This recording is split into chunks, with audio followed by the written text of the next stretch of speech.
And we are live. Welcome back to another episode of the Mecca of Banter podcast. I am your host this week, Nick Haflinger, and once again, do we have another weekend of celebration, not only around the Prem, but another Mecca of Banter engagement has happened amongst us. I didn't know where you were going with that. Big good shout out to our boy Conrad Dobry. How are we doing tonight? How are we feeling, Dopes? Truthfully, fellas, I don't get nervous for a lot. It takes a lot for me to get nervous. I nearly shat myself on Thursday, fellas, and it wasn't because I was nervous to ask Madison or anything like that, but it was more so the somebody's going to spoil it. There was 27 people at her house. Every single person there knew but her. Wow. So that was one of those things where I was like, somebody please don't spoil it. No, but it's good, fellas. More importantly, that day, United won. Yeah, like myself last weekend, that was a big game for me as well, and I can only imagine United getting a dub for you was important, especially with the new manager. Yes, sir. But congrats, bro. It's huge. Big congrats to our man. Just a lot of love going around the Mecca Banner crew. So much. How about the other United boy, Henry? How we doing, brother? Dude, I'm doing well. I can't complain. Life's good. Family's good. Had a great long weekend with Thanksgiving. It's a great week to be a Manchester United fan. You know what I'm saying, fellas? You know what I'm saying. So I'm happy to be here, happy to talk. And, excited for this one. Love to hear. Yeah, United finally scoring some goals and not allowing a whole bunch. You know, that's a shocker. I'm shocked by it. Another man who had a bunch of goals this weekend, Mr. Winkleman. How we doing? Can barely count it on two hands. What's up, boys? No, I think Hen hit it on the head. You know, we had a long Thanksgiving weekend with the family, which was really, really good. Got to watch some footy in between all of that. Arsenal's back ahead of Chelsea in the table in our rightful spot. So Alphabetically. it's still ahead, brother. But it's good to be back and good to see you guys. Yes, of course.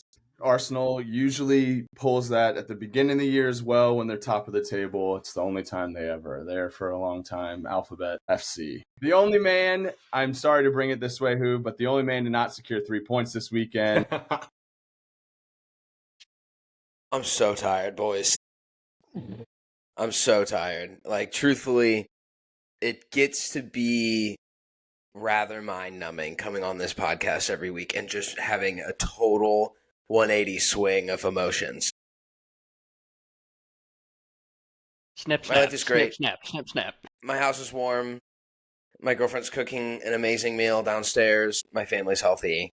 You can't take any of that away from me. Not even Tottenham Hotspur. So, happy to be here. It's the highs and lows of being a Tottenham fan every week, man. Say, You just never know. This word build, they don't seem to know what that is. And this roller coaster that Hoove is getting on, I think we're all kind of with him and we're all realizing that it's a real thing. Dude, it's so hard, man. It's never been different. So we're here for you, Hoove. We're here for you. But obviously, before we get into the spicy Premier League recap, because boy, did we have a bunch of incredible games, I did want to bring up, we have a new coach, boys. All of us, the team that we all support together, we have a new coach. Olaf Melberg is his name. St. Louis City have signed him. Little background on him. He played at Aston Villa and Juve. And was also the captain of the Swedish national team. He coached IF. Oh my gosh, good luck me trying to pronounce that word. Let's try Brahmaporjakarna, where they went back to back. Yeah, bro, I didn't know you spoke Swedish. That's crazy, bro. Back to back promotions in the Swedish league. So that's honestly all I know about him. I know we don't know much about him, but as I said before the podcast even start, I have a feeling he's going to be better than Bradley Carnell. So want to get your guys' initial thoughts on that. Felt like it came out of nowhere. Yeah. Had no idea about this guy. I mean, granted, right before it happened. So we debated talking about this on last week's pod because we're like, everything says that we're going to sign this guy, but we don't know anything about him. It's not official yet. And nothing's really changed. It still feels like it was kind of out of left field. Everything that we're reading talks about the high press system, a lot of work rate, a lot of attention to detail. I don't know how much tactically I just don't know what he brings to the table in terms of tactical setups as a manager. Like, I'd love to say that I watched a lot of top flight Swedish division footy over the last year, but I just haven't. So yeah, I have no idea. You hope that he gets the best out of these guys. It's not necessarily a bad thing in my mind that you have a foreign manager managing a predominantly foreign team. A lot of those guys are coming out of that area of Europe. So I don't know. I'm excited. I'm hopeful. I just don't know what to expect, even in the slightest bit. No, I've read some stuff. Lutz has been, on his little media tour, just kind of giving some detail, and it's a very defensive oriented system, which I don't think necessarily means that we're not going to have, an offensive output, because I think we've got the players in those positions that don't need a whole lot of help. Whereas our defensive structure has been an issue from the jump. Maybe he also shifts into a 4-3-2-1. Sounds like wing backs play up high. But yeah. So there's definitely some issues. Litz has also said he's not done in the transfer market, which is sick. It's cool hearing, your sporting director say stuff like that. But yeah, he said there may be a level of knowledge that he can bring from a defensive point of view, even just based on his playing career alone. So, can't get worse in that factor. I think that's fine. And John Hackworth is staying with the club as technical director. So I think, if anything, that may be even better news. And we all said that when he was the interim. It was like, look, we don't necessarily want him to be the manager, but he should still stay. He's still got a great connection with those guys. I think that's a huge win for the club to keep him on and, try something different. Why not? What do we have to lose? Yeah. I won't lie, fellas. He may be a great coach. He may not. I haven't got past the Make-A-Wish, Jurgen Klopp, Timu, Jurgen Klopp, all of those different things. I also did see, I don't know if you guys saw, he scored against Arsenal. So that's pretty sick. I think this is one of those things with MLS. It's so funny because I didn't even remotely have a clue who would potentially be an option for this job. It's kind of one of those things where Lutz went out and found his guy. We can do all the research we want in terms of his setup, his style, but at the end of the day, we're not really going to know a whole lot until we actually see them play. I do like that it's different. We'll see. Optimistic, I guess I could say. Yeah, I mean, the main thing is we have a head coach now, but we still have some roster construction that we have to do. 100%. We signed a center back. That also happened in the last week. That kind of, I was a little surprised by that. I mean, I don't know. Really? I just felt like maybe we would have signed maybe a center midfielder, maybe. And perhaps that's what Lutz is referring to, saying that we're not quite finished yet in the transfer window. But as it stands right now, we have depth in a lot of areas of the field. Center midfield is not one of them. We've seen some. Sorry to jump in. I do think someone mentioned that maybe this 3-4-3 potential situation that we're going to be running, you're going to need an extra center back or two. So it'll definitely slot in there. Our center back partnership has never been. Well, now we might have been figured out. Now we might have a throuple. And that's what I'm saying. I think we need 2 more center backs. What do we got? Nilsson? Let's top starting backs. Nilsson, Kessler, Horn. Nilsson's in Luke Shaw, Reece James territory for me. You just can't count on him for a full season. I think I told it when we were talking about the recap of the season. Center back is something that I think we needed to go out and get, because we haven't had a standout center back, and Tim Parker kind of tried to be that, but obviously you guys know how I felt about him with his ability.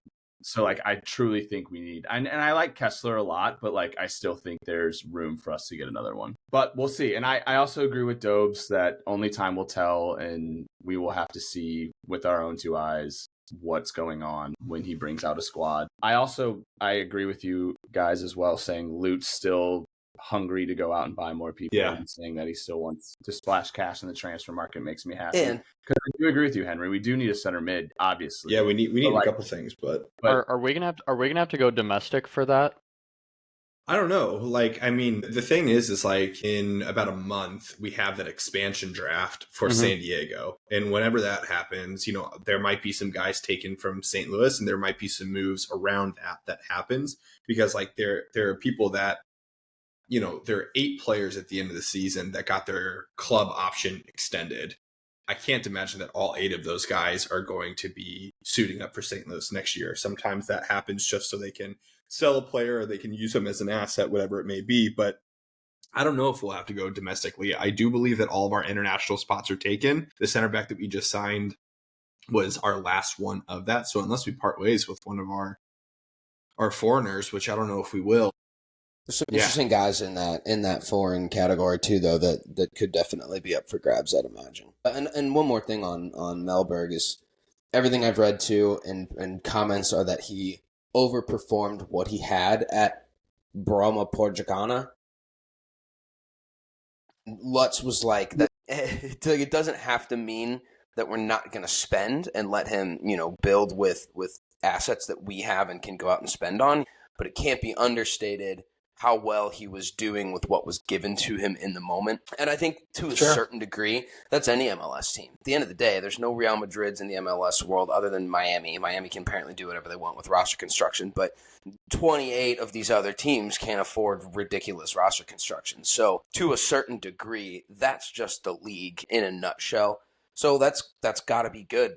Outperform what we've got, and I think we're cooking, frankly. So yep, I hope that is the case because I want to go to games and enjoy watching our team play. So I'm hoping it's only like 2 months away. Yeah, it's like 2.5 months away from now. It is funny, like now that we have a head coach, people are throwing out all sorts of like potential lineups on Twitter and stuff, and it is interesting. Yeah, I know that St. Louis hasn't played in a while, but some people's thought process on how we're going to line up next year and what would be successful is crazy to me. People just misprofiling players right and left. It's wild. The one player that I am so curious about will be Celio Pompeo, of how he fits back into this squad after now that we've signed all of this attacking firepower. And it was undeniable that before all those guys got here, he was the most threatening attacking player that we had by a long shot. But now does he play almost as like a wing back in that 3-4-3 system? I don't know. Does he like play a little bit more centrally? Like when he was centrally, like that's not his position. He's a winger. That is what he does. But if we don't play a system that is a winger, is he a guy that gets moved on, even though we just signed him to a big contract last year? So I don't know. I have no idea how that's going to work. That would make me sick. I'm for sure pumped to have him back. It's going to be like having a new signing because I think, like you just said, he's quality. Man, he was so much fun before he got hurt, dude. Like, yeah, it was so week in, week out, dude. We were letting him cook. And pardon my non-knowledge on this, but what was his injury again? Oh, he shattered his leg. Yeah. It was his ankle. It just like his ankle was like 180 degrees backwards. For real, the fact that I've seen him on a pitch touching a ball this early in itself, it's been months. That was crazy to me. I was so happy to see that. He's back in training gear. He's doing stuff. So happy for him. Yeah, but pumped to see him back on the pitch. Also pumped to see our new coach. Alrighty. Moving on from St. Louis City, though, boys, we had a very, very, very spicy Prem weekend. Wanted to start off with the game of the weekend, and I'll say it first. I am so happy that we have 0 Liverpool representation on this podcast today because we do not have to talk about how well Liverpool played. We can just talk about how Pep might lose his job. Because after that result, Liverpool is now top of the table by 11 points clear, is it? Or is it 8? I'm not really sure. I think it might be 11 after a 2-0 win over Manchester City. Boys, what are your guys' first initial reactions? We don't have to talk about much because, once again, we don't have any representation from Liverpool. The world is healing, fellas. City haven't won in 6. Man United haven't lost in 7. They were back to a couple decades ago. I will say, without Butch on this, and this is all I'm going to say, is like Liverpool are scary. Yeah. And I'll leave it at that. Like the first 10, 15 minutes of that game to Manchester City, they're scary. Yeah, for sure. Dude, Liverpool was great. I'm going to say is his statement, which we all said we wouldn't say because Liverpool.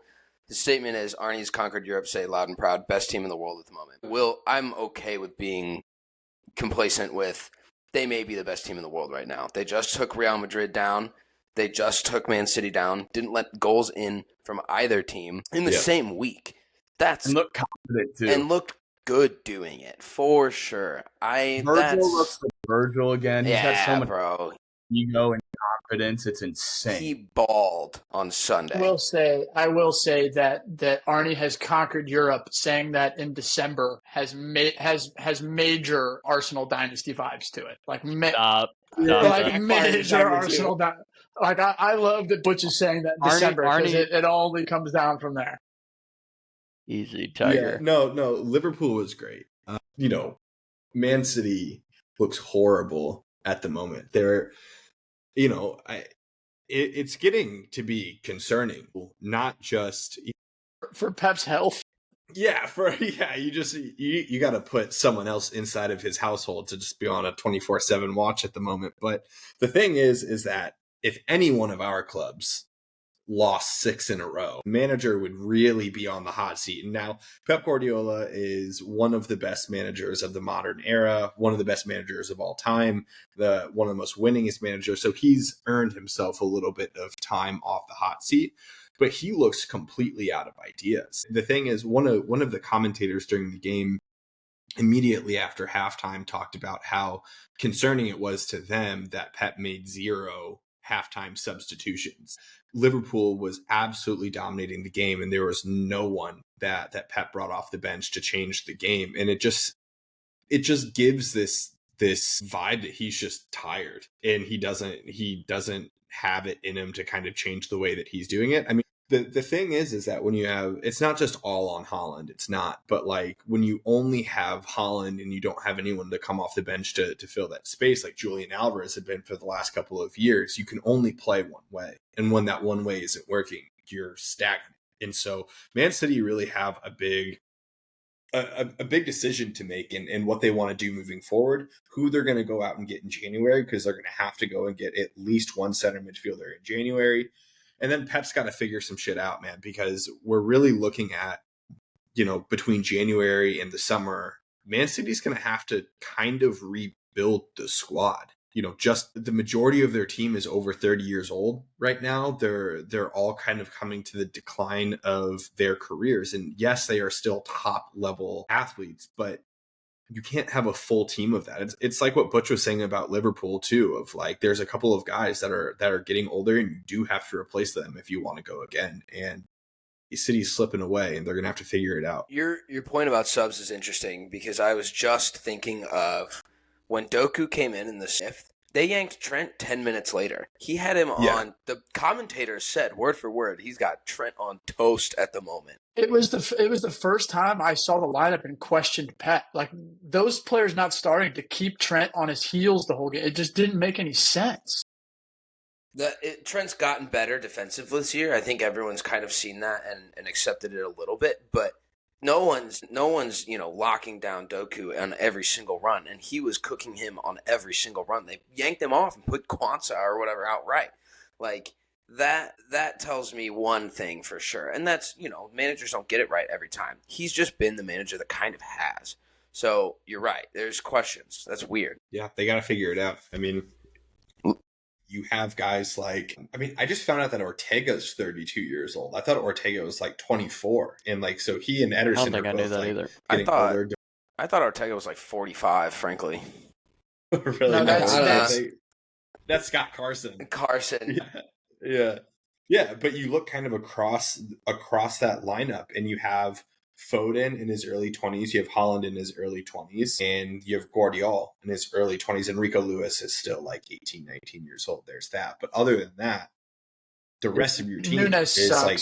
Nunes sucks. Yeah, dude, he's so bad, dude. He's bad. But I will say, remember that they signed Nunes instead of Lucas Paqueta because of the whole betting scandal? What a fucking bomb they avoided, because Lucas Paqueta sucks ass, bro. So I think Nunes will be gone in the summer. I think it's like easy capital for them to go and find a different club for him and get someone else. But yeah, they got to figure it out. There's a lot of routes pointing to Zubimendi from Sociedad coming in January, and they'll pay whatever they need to pay for it. But I don't know. Liverpool were great. I don't know what else to say. They were really good.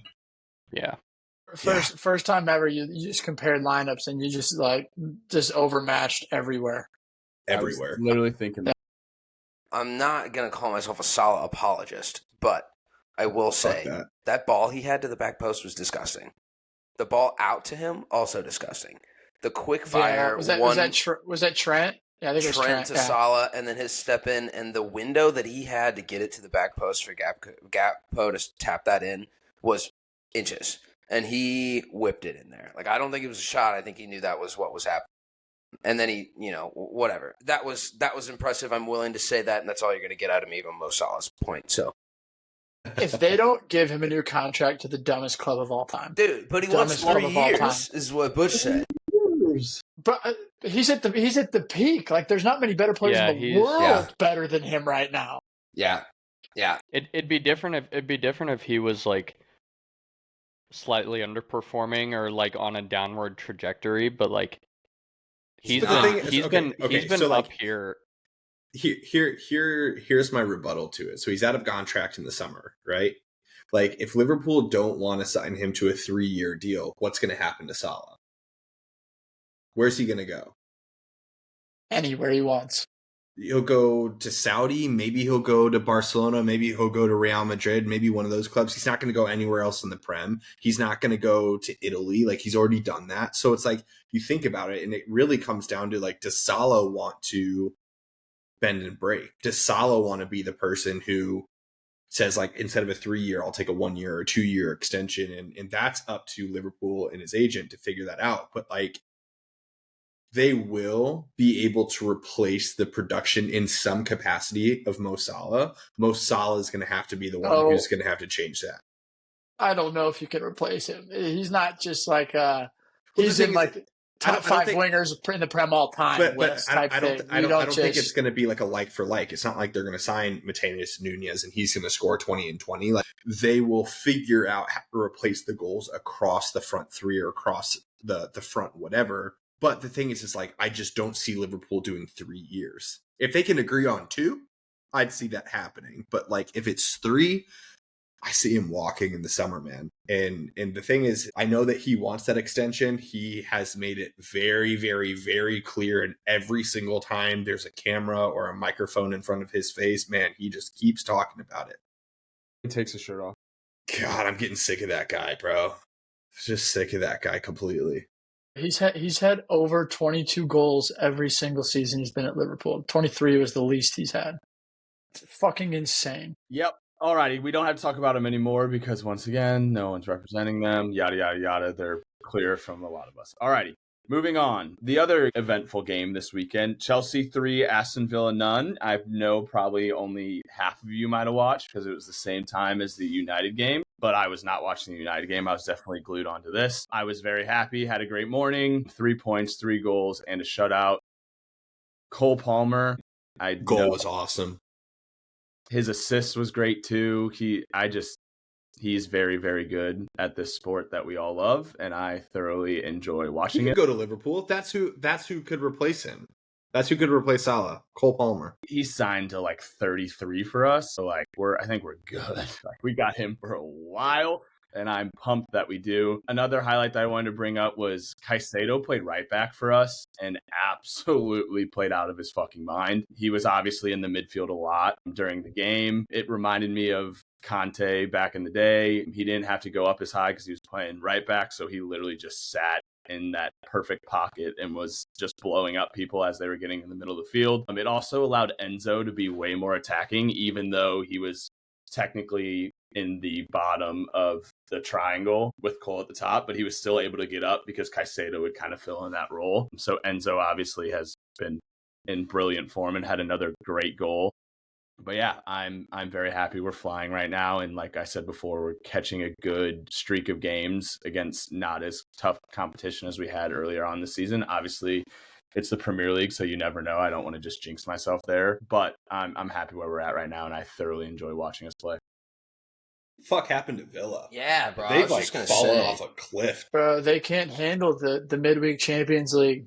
It's crazy. I'll also say Ollie Watkins had some opportunities in this game and he could not capitalize. Like, he had Fofana made like 2 back-to-back like whiffs on the ball and let Ollie Watkins wide open for like touch-ins that I thought, but Sanchez also made a great save on one. But I think last year he's putting a lot of those away, and he did not look so good in this game. He was also subbed off for Duran, who then immediately didn't make that big of an impact. I thought Ollie Watkins was more dangerous than him. But yeah. Yeah, they've really fallen off a cliff. I think a lot of people, myself included, really expected them to be challenging for top 6 pretty consistently. Because while there is the midweek Champions League games, like Unai Emery is no newcomer to European competition. Like he's Mr. Europa League. Like he knows what it takes to like manage the squad and rotate and things like that. But I mean, they're really, really struggling in the Premier League. Like they've really lost all of their bite that they seem to have, earlier in the year and specifically last year. So I don't know, man. I mean, good performance for y'all. Like it's at this point, it's kind of what we expect of Chelsea to make that happen. But man, also you didn't even bring it up, but Nico Jackson again is making it happen. Like he's really, really elevating into that sophomore year in the Premier League. Even his freshman season wasn't too bad. Like he missed a lot of chances, but when you look at just the numbers, he put up some convincing numbers, and this year he's just making it happen again and again. I agree. He's finding himself in the right position and finishing the chances that I think last year he was finding a little wide or off the post or something like that. But I couldn't agree more. Hand up accountability on him. I did not think he was going to be anything for Huss. And boy, was I Nobody wrong. did, brother. You're not alone. I can't believe, I'll give it to Russo. Russo saw something early on. Russo's been screaming. You know what I'm not cool with? I think that was blind faith more than anything. For sure. Yeah. Oh wait, I was right. Let's go. Also, we gotta stop. He's got to stop calling him Daddy Jackson. I can't keep reading that in the group and just like, man.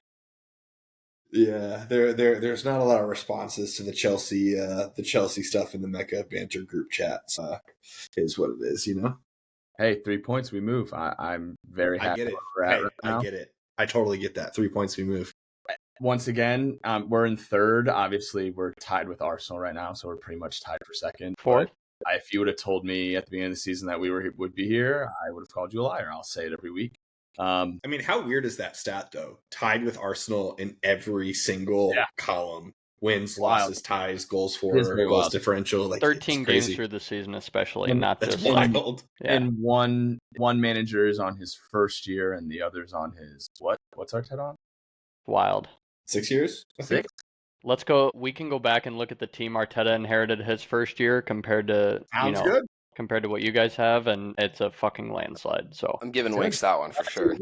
So youngsters. Alrighty, moving on crackhead. from Chelsea boys. United with a 4-0 win over Everton. Obviously, this was Ruben Amaran's first home game in the Premier League, so I have a feeling it was a special one for you boys. Obviously, the result is another great thing for you guys. What were your thoughts? And you mean to go first? Yeah, bro, get after it. I think honestly, fellas, I'll kind of do a little bit of like last 3 games. I wasn't on the last one. Honestly, happy with the 4-0. To be honest, I think we looked good in spells. But I think what we've seen from the squad, we've seen a ton of rotation.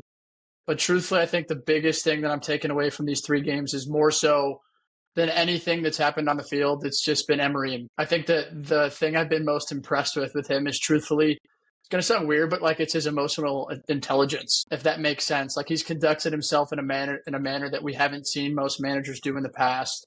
He's had to learn quickly that like the Man United job, no banter aside, is one of the biggest in the world in terms of media. He's done more media interviews than he's ever done in his life. And he did them without, back when ETH, he did them without a, eras come to an end type attitude. He's come in and he understands he'll be judged on where we finish in the table. But at the same time, he kind of understands that the only thing that's important is the next game. And I really think what we've seen is he's instilled the unity.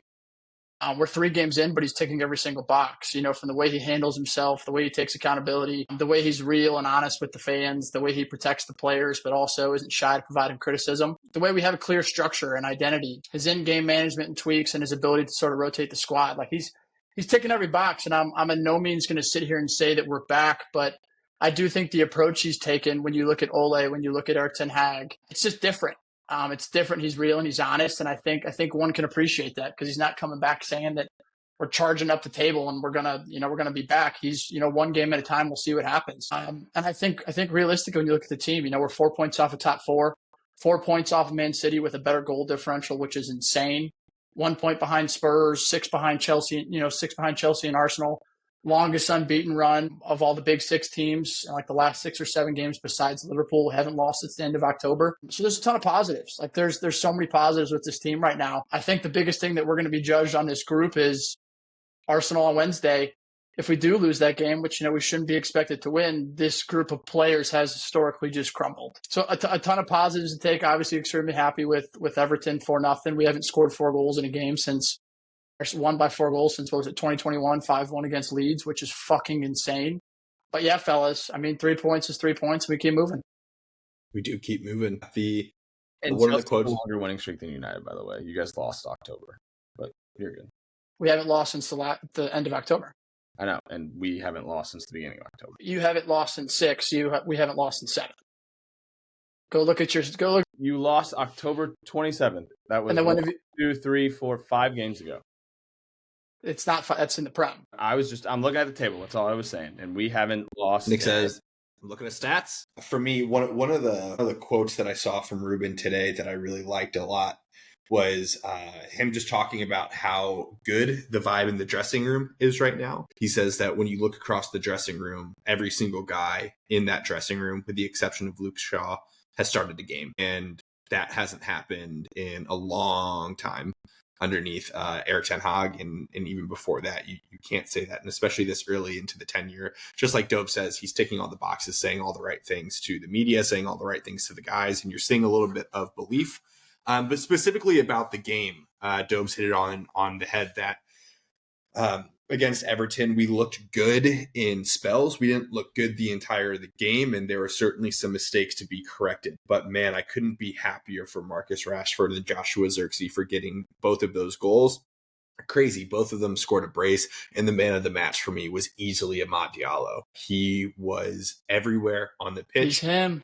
His pressing was insane. Now, before Ruben started, putting together his starting lineups, there was a lot of talk about who was going to play where and who was going to do what. And Amad was one of those guys that we thought was going to be in that 10 position behind the striker. And he's done that a couple of times so far. But right now, I don't know how you tell me that, he's going to play anywhere other than that right wing back position that he played over the weekend. He was amazing. He was so good. So we got to see that. We got to see Xerxes link up play a little bit more than what we've seen throughout this season. He dropped in a couple of times, really connected in some of the passes that I think kind of were not working earlier in the season. So it was the best game that he's performed in a United shirt by a long shot. That was so great to see for the confidence. And then we saw some good performances from the rest of the guys too. There's nothing wrong with any of that. We got to see Bruno come off comfortably in the 5th or 70th minute. Ten Hag never did that. The only time that we subbed Bruno off. Never got the chance to. Yeah, never got the chance to do that. So being able to take those guys off, but also closing out the game was huge. Harry Maguire came in. We got to see him come back from injury. Luke Shaw came back in. So it'll be really interesting to see what we do against Arsenal and see what lineup we put out there. I don't foresee that being an easy game whatsoever. It's at the Emirates, so that's going to add another component. No Martinez is going to kill us. He's been mint. No Licha and no Kobe Mainu either due to yellow card accumulation. I saw something about Licha today that over the past 2 games, he's completed 164 of 168 passes. And like 25 plus have been into the final third. Like he's back to his best. Yeah, that's not too shabby. So you have to imagine that we'll see Ugarte and Casemiro double pivot against Arsenal, Diallo on one side, and probably Dalot on the other side. Rasmus will probably get the start, and then you got Bruno and Rashford behind him, and you're looking at what? Maguire, Luke Shaw, and maybe Lenioro, or maybe it's De Ligt in Lenioro. I don't know. So we'll see. Give me Luke Shaw and Dalot over there on Saka's side. Yeah. We need that to cover those 2 there, but we'll see. Yeah. Hey, Rashford gets a girlfriend and he's bagging goals again. What's going on with that? It's like the shout correlation. Shout out Love Island. Yeah, it's like the correlation with Neymar getting an injury every single year for his sister's birthday, and then it's Luke Shaw getting injured every single year when Call of Duty gets released. There's parallels that may not be exactly correlated, but or causated, but you can't help but realize that they're correlated. So I don't know, it's fucking weird. But whatever, Rashford brought back the pointing celebration. I'm here for it. I was hyped. So before we move on, I do want to pick your guys' brain because I feel like I told Hen I watched a couple of the interviews of Amaran, and obviously he's been asked, like, what are you expecting to finish, yada, yada, yada, and Dobe's already hit it on the head. He's kind of ignoring that and saying, obviously, I know that I'm going to be judged on that, but I'm worried about the now. I do want to know what you guys think, because I do think he will obviously be judged by the fans, and you guys are obviously fans. Is there a spot that you guys want to finish or are expecting him to finish, or is there like if we finish 10th, I don't really give a shit. Like, I just want to see us progress. Like, what is your guys' mindset going into this? Near-term progress and performance are most important over the next couple of weeks, because I think that, truthfully, and knock on wood, we're very close to all of our key pieces being back healthy, which is massive for us. I don't think, obviously, he won't be judged on he will be judged on where he finishes, but at the same time, like, yada, yada, he needs his players, whatever, bullshit. We've done it before. I do think 100%, fellas, 6 points is not a massive gap at all. And I do think fully healthy, we have a squad that I think can challenge with, I don't want to necessarily say an Arsenal, but definitely a Spurs, Chelsea, in that group right there. You're behind them currently. Alphabet. I was going with first and second place is what I was doing there. I gotcha. But truthfully, like, I do think that there's a world where we challenge for top 4. 6 points is not a lot. There is, Wednesday's a 6-pointer.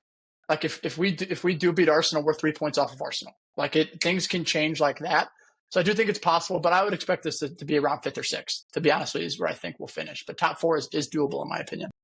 I would say the exact same thing. That's the beauty of, we talked about it probably 2 or 3 pods ago about how, when you guys were in 13th, but you were like 3 points off of, or maybe it was Spurs were through. I don't know what the scenario was, but like that's one thing that I do like about the table being as close as it is, because it means, every game matters for everyone to potentially make top 4, especially. Hey, yeah, I know. I'm huge. I know one thing about a manager checking a lot of boxes, so don't get too gassed up about that yet. Yeah, no, but to your point exactly, like, it's going to be the consistency over the next couple of weeks, which is what Dobes is saying. So you bring in the identity, but just as big as that Arsenal game could be for us, it could also be really bad. If 100%. We go and we get battered at the Emirates, you see what resiliency we have in the squad. Like, it wasn't too long ago that we got battered at Liverpool, and then we didn't have a bounce back game for a while after that. So it's just also interesting. And just like you said, Lucas, it's what's so nice about having all of these teams so close in the table right now. Everyone's susceptible to dropping points, and everyone's susceptible to winning as well. So we'll see, but I have the same analysis as Dobes of December can like make or break the league in a lot of cases. Like, the fixtures come really quick, really quick, and you have the ability to move up and down the table like in a short amount of time if you can catch form right now. You are not wrong. Well, speaking of that other manager that Hoove was mentioning, boys, I want all of us to strap in, because we are on to the roller coaster that is Tottenham Hotspurs. Andy Hoover, a 1-1 draw to Fulham, dropping points after a pretty good result, obviously. What are your first thoughts? Just the same. Yeah, I mean, I don't really know, because it's super disappointing, and I think it's kind of doubled down on the 2-2 draw midweek against Roma, where, frankly, Roma were the better side, and Spurs, capitalized, and then it comes down to, it was very similar to Fulham, but this is the Ange ball that I have to accept, because that's what we're doing. He's made that very clear. They don't close out games well. They've never closed out games well under Ange. The plan is never to actually close out games. It's to score another goal, score another goal, score another goal, which is, again, fine. it just should work a little bit more. So any game that's a 1-goal deficit, or in the case of Brighton, 2-goal deficit, it's always on the table. Spurs could always blow it. So yeah, it was just disappointing. I don't even know what you chalk it up to. I'm not gonna do the injury thing, but there are a ton of injuries. Solanke was out sick again on Sunday. Vicario shattered his foot, and Fraser Forster was one of the best players we had on the field. That's a problem. We can't be being like, what a performance by the backup. No, bro. Just protect the guy and don't make him, don't force him into so many of these saves. So it was a little bit of the same at Roma as it was Fulham. I think Fulham were truthfully the better team. They had, some better chances in my opinion. It was just if you're not going to continue to score goals and Timo Werner's starting out on the left, which, again, brother, he finds himself in these positions, and he did it again, bro. He had an amazing cross to Brennan Johnson to set up the goal. But again, we need more goals. They're not coming from him. He's helping create a little bit. So then you fall back to a depth piece. Everyone runs into injuries. We've listed 4 teenagers on the bench against this Fulham in this one. So, it's a collective issue. I think the Matters free kick going off the post, if you saw it, it was a genius free kick. Whole wall jumped. He slid it. Always have someone laying on the ground nowadays. Right, exactly. They didn't. He slid it perfectly under the wall. If it goes 2 inches to the right of the inside of the post, we're talking about a completely different situation here. I'm still pointing back and saying not our best performance, but 3 points is 3 points. That's the difference, bro. That's the fucking difference between teams that challenge for things and teams that don't. And it's inches. It's quality. It's winning games that you should win, even if you don't deserve it. Coming out with 3 points is really the only thing that matters. And I'm so in on Ange as opposed to Conte and Mourinho and whoever the fuck else we've had. Pochettino really wouldn't do the same thing, but Pochettino would have sat in the last few minutes and blocked it off. They gave up a goal 10 minutes after the Brennan Johnson goal. It's just... They also got a red. They got a red too, and then there was not one good chance when they blocked into the low block. So it's just tiring, dude. If you're not going to score 2-3 goals a game, it's going to be tight every single time. So what's the solution? Get more attacking players. This Odebert kid has played 90 minutes all year. He's been hurt. Sonny had his injury spells. Timo Werner's completely unreliable. Brennan Johnson had to delete his Instagram just so that he could figure out how to play football again. So it's we're really not talking. Richarlison's been out. Richarlison hasn't played more than 3 games. We're really we're not talking about an unbelievably stacked top line. And I think when everyone's healthy, it's a really, really good top line that everyone would agree with is dangerous. When they're not, it's piecemeal. It goes back to the bald guy. We've had miserable managers. We've had miserable managers in the past, from Pochettino to now. None of them were fun. None of them had amazing plans. I love Mourinho. I didn't love him at the club. There's different situations, and then Ange comes in and he's positive and he's exciting and he wants to move the team forward and he has plans to try and win trophies and break the spell. But who's gonna help him do that? And Sure. there's a level of, yes, the manager should bring out the best in everyone you have, and I do expect that of any manager that we would have, and I do think he's done that for a lot of players. I think Brennan Johnson's got 10 goals all competitions this year. Wouldn't really have picked him to be, one of the highest goal-scoring players on the team. So I think he does do that. So now it's look, we don't have anybody else, so you have to pick 3 kids from the youth team to pull up and put on the bench for Fulham and hope Will Lancashire, the highly rated prospect that Tottenham finds themselves with all the time and then never turn out to shit. Shout out Dane Scarlett. Total lie. Dane Scarlett. Harry Kane was a decent football player. But, look, it's just the same, and it's tiring. It's just mental gymnastics every single week with this club. And I sit here and act like I'm surprised when I'm really not. And this is just what I expect, or what I thought I should expect. But I've been excited, right? You get a team, you beat Man City 4-0. You should be excited about your club. Anybody. Not me. Shouldn't have been me. Say not you, bro. Shouldn't have been me. I was, but it shouldn't have been me. I told Jacob last week I take this fandom week to week, and this week has not been fun. I can tell you, if I was a big gambling man, I would definitely hammer you guys for this next game because the roller coaster is so true. It's so dumb, dude. But I will say, Hoof, to kind of defend your point about Levy, like you look at your past two managers in Jose and Conte.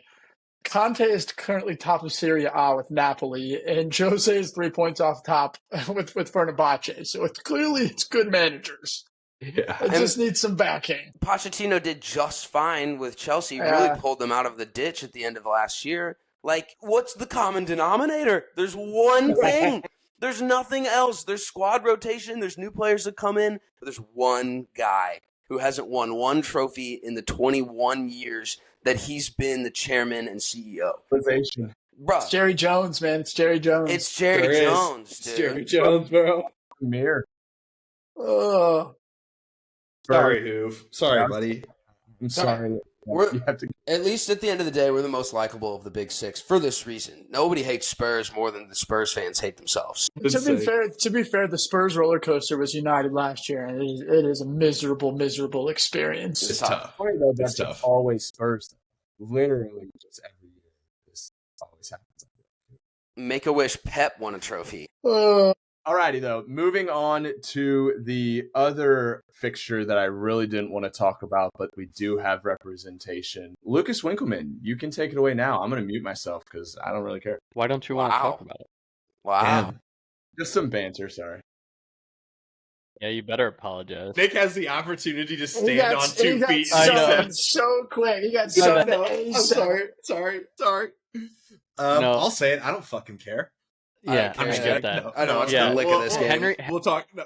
Henry's most texted text in our group chat It's the last Chelsea. 2 weeks has been, I don't care. Yeah, no, that to, is true. To That everything is true. that's not United related. That is very true. But I that. will say about this game, I was watching the first part of it. I literally left You my only needed TV. to watch first half. That's all you need to I watch. left my TV for I think 12 minutes, and there was like 6 goals scored in the 12 minutes I was gone away from my TV. I came back on and was like, what the fuck happened? This is nuts. Double take the time when I it was in the 40th minute. I was like, what? Yeah, it was crazy. Yeah, I think I texted you guys at the end of the first half. I was like, anybody else tail over 6.5 in the first half? First half goals. Yeah, insane. Nuts. No, yeah, we're scoring goals, which is really cool, and I think that a lot of this speaks to how much of an impact, and I said it last week, Odegaard has in unlocking everybody else around him. I think that as a team, it's a lot easier to defend Arsenal when Odegaard isn't there, because you know, for the most part, how we're going to try and push the ball forward, and that's through the wings. You know, center backs playing out to the wings, or even for the most part, our wing backs playing it up the right and left side. But scoring 10 goals in our last 2 games, when on paper, at the very least, the Sporting one looked more like a tricky away match for us with their new manager Bounce, and us, you know, historically in the last handful of years having really close games with Sporting in international tournaments.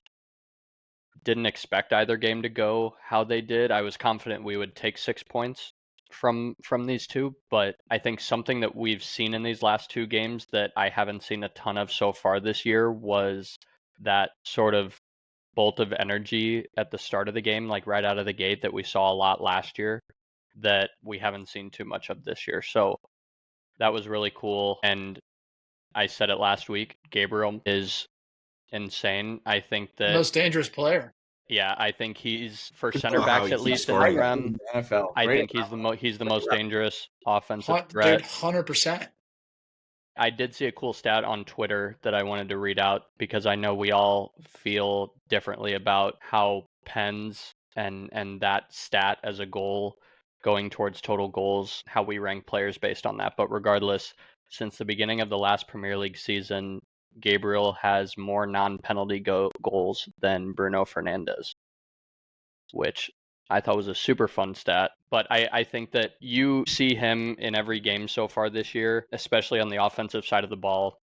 He's such a big key part to our set pieces being a trademark for Arsenal. And I think that that combined with a lot of these other guys that we have in the box drawing players away, Declan Rice, Saliba, Mikel Merino when he's healthy, even Calafiori and Ben White causing shit in there. I think that what makes us as good at set pieces as we are is both the tactical side of things and the way that we're making runs into the box and structuring ourselves in that front. But also, I genuinely believe that if Gabriel wasn't scoring as many of these corners as he has, we still have a lot of other weapons that could be putting those balls away in his place. He's just consistent. Yes, and consistency is a tough thing to find sometimes when all of our teams are playing as many games as they are nowadays. So not enough good things to say about that man and what he's been doing so far this season. Bukayo Saka, yet again, if Mo Salah wasn't in the Prem, he'd be the best right wing in the league by country mile. The numbers are undeniable. You can make faces all you want, Nick. It's undeniable. It's undeniable. Look at the stats. Yep, look him up. But he joins Mo Salah as the only player in the Prem to have scored and assisted in 4 or more games this year and being directly involved in 15 or more goals so far this year. So top of the PL in assists. Was it in a pen? Huh? Was it a pen? It was. I that wasn't banter. I actually just didn't. Yeah, and the other fun thing I forgot to mention earlier that I wanted to call out was that in these 2 games where we scored 5 apiece, we've had 5 different goal scorers in both games. I think, we've talked so many times about us needing an out-and-out striker, and it becomes tougher and tougher for me to say that, we need somebody whose singular job it is to score goals when we have so many other people around the field doing it. I don't know how you guys feel about that, like if you would rather have like a Harry Kane or someone specific that's scoring the majority of your goals, or if you guys would rather have, be able to spread it around your team. But I love that we have guys all over the field scoring goals in different ways. I think Chelsea's very similar in that, and I think I've said it a couple of times. Like our striker position is so like vacant, so we obviously have to find other areas of scoring. I also think Winks, it's like the new style. Like I think football is kind of progressing in that direction, where like at least in the Prem, where like the striker is nearly not as important. You don't always need that crazy big out and out, because I mean Liverpool really doesn't have, and they're flying right now, and they're spreading their goals across all 3 of them. Hey, we're not far off of us talking about which striker you should sign, in January either. That had to have been like 2 weeks ago. You're right. It's always Yeah. nice to have a striker. But it's like Keeping the group honest. and I agree, and I'm not saying that we don't sign someone. I still think we need somebody up top, but it's still such like a crazy thing to have scored 10 goals in 2 games. Each game had a different goal scorer for everyone, whether it's a pen or a set piece or one from open play. I think there's a lot of good things going on at Arsenal right now, and again, I think January will be a big tell, seeing what we do without Edu. But yeah, I think we're on the right trajectory, and if Liverpool does what we did last year and starts to slip up at any point, I think that Man City-esque team this year is us for sure. The way that we're kind of finding ourselves these last couple of weeks. I was going to say, Winks, what are your thoughts on the league? Like, obviously, you guys are the closest to Liverpool, 9 points behind. 2 points ahead? Same with Chelsea. I think I said it earlier, or we probably talked about it earlier this year, but if you look at the run of games, granted they just beat Man City and Real Madrid in the same week, not taking anything away from them in that sense, but their run of games, up until now in the Premier League specifically, the difficulty was mostly bottom half teams. I'm curious to see, once they get a second chance to play us, and it'll be at home this time, once they play Chelsea, who's in form, assuming you guys, continue to get guys back healthy, seeing them play you guys, I think that, Brighton again, I think there's a lot of opportunities for them to drop games, because we were kind of talking about this at the same time last year. Newcastle this weekend. Yeah, exactly. And I also feel like an injury away as well. I've been saying that to Butch. They're Virgil and Mo Salah injury away from being cooked. Yeah. Like Darwin Núñez playing on the right. Yeah, but I also think it's I think I said the same thing last year when we were in Liverpool's position, but to an extent, you also can't really look at what these other teams are doing on a game-to-game basis. Like, you just have to focus on getting 3 points every single game. And I think that should be all of our club's primary goals right now. Is like, it's so easy to look at what everybody else is doing, but just like focus on your own shit and, score 5 goals a game. Give the other team, give the other team no chance, and then it's one of those things now where 90% of the pressure is on Liverpool to deliver. I mean, 11 points clear. If they don't win the league, it might be, in my opinion, it's going to be the biggest bottle of all time. I don't know. I hate Liverpool more than Arsenal, so to me, it's the biggest. That's You're fair. biased. We know, dude. At least with Arsenal, it's expected. It's true. Yeah, that's true. So it's not as funny when it happened. Alrighty, well, moving past Arsenal game, we do have midweek games this week, boys, so I hope you guys are ready for those. We play on Wednesday, so those are right around the corner. Yeah, I think on Thursday. Bournemouth away. Yeah. Huge. So those are around, so we'll see how our teams fare. I will say, before I leave, and we all leave, I do want to hit you guys with a fact or cap. Ooh, come on, bring it back, Nikki. And I want to get your guys' opinion on it. Do we think that Manchester City finishes in the top 4? Fact or cap? Wow. Fact, man. It's They might drop $1 billion. They might. But Dobes, you were just saying if you guys get hot, you're in 4th. Who's falling out? 100%. They could just as easily get hot. Okay, I'm just saying.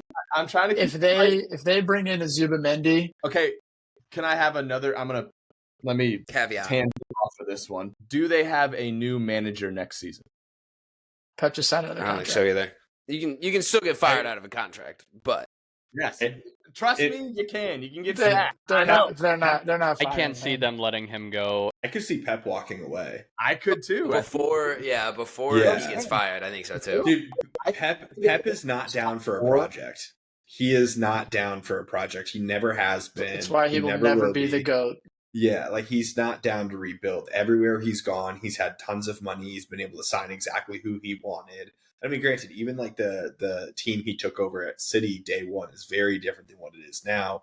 But I mean, within 2 transfer windows, they were dropping cash. So I want to say fact. I want to say that Pep is done after this year. I think that he's just not going to be down for like another rebuild. I don't think that City challenges for the title the rest of the season, and I don't know. I kind of like the question of if they finish outside the top 4. I'm going to go fact on that, and I'm going to go fact on Pep not being here next year. I mean, that's bro. But just looking at Brighton, Forest, Spurs, Brentford, and United, like by a mile, Manchester City has the best squad. Like by a mile. And all it takes is for them to go on like they do every single year, their fucking 15 to 17 game unbeaten run. And I don't know. I mean, hey, that's why I think that we do have a shot at the top 4, but it's Pep Guardiola and it's Manchester City. Like I think I've picked them to not win the league like the last 3 years, and they're going on 4 in a row. So like that's just because you won't do that. Fade Dope. Yeah, fade me. Yeah. Don't pick Arsenal. Hey. Well, we all knew that from the beginning. Alrighty, well, I guess it wasn't as juicy as I thought it would be. Hen, I like the question. I thought it was good. For sure. Come back to us after January and we'll maybe revisit. No, you're right. Yeah, I mean, we're only a month away from doing like our halfway through the season awards review, like look back at the predictions and all that stuff. Like it's not that long, but there's a lot of footy to play in the month of December. To be fair, they play Forest next, and Forest is good. So Yeah. Also, has De Bruyne just been hurt? Dude, it's a mystery. Butch and I are watching this game together. It doesn't make sense.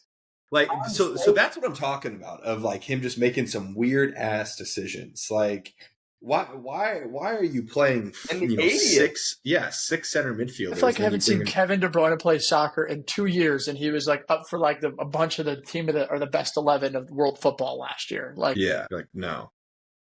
Sorry about you. Alrighty, boys. Well, that wraps it up for this episode. As always, make sure to follow us on all of our socials. Give us some comments, give us some likes. We also, as Hoover is showing off, we got some hoodies. They're only for us. Sorry. Maybe in the future we'll sell merch. I don't know if we ever will, but hey, we got some hoodies. So if you ever see us around, let us know what you think about them. But as always, boys, appreciate all of you. Cheers. Cheers. Yeah, Cheers, that's boys.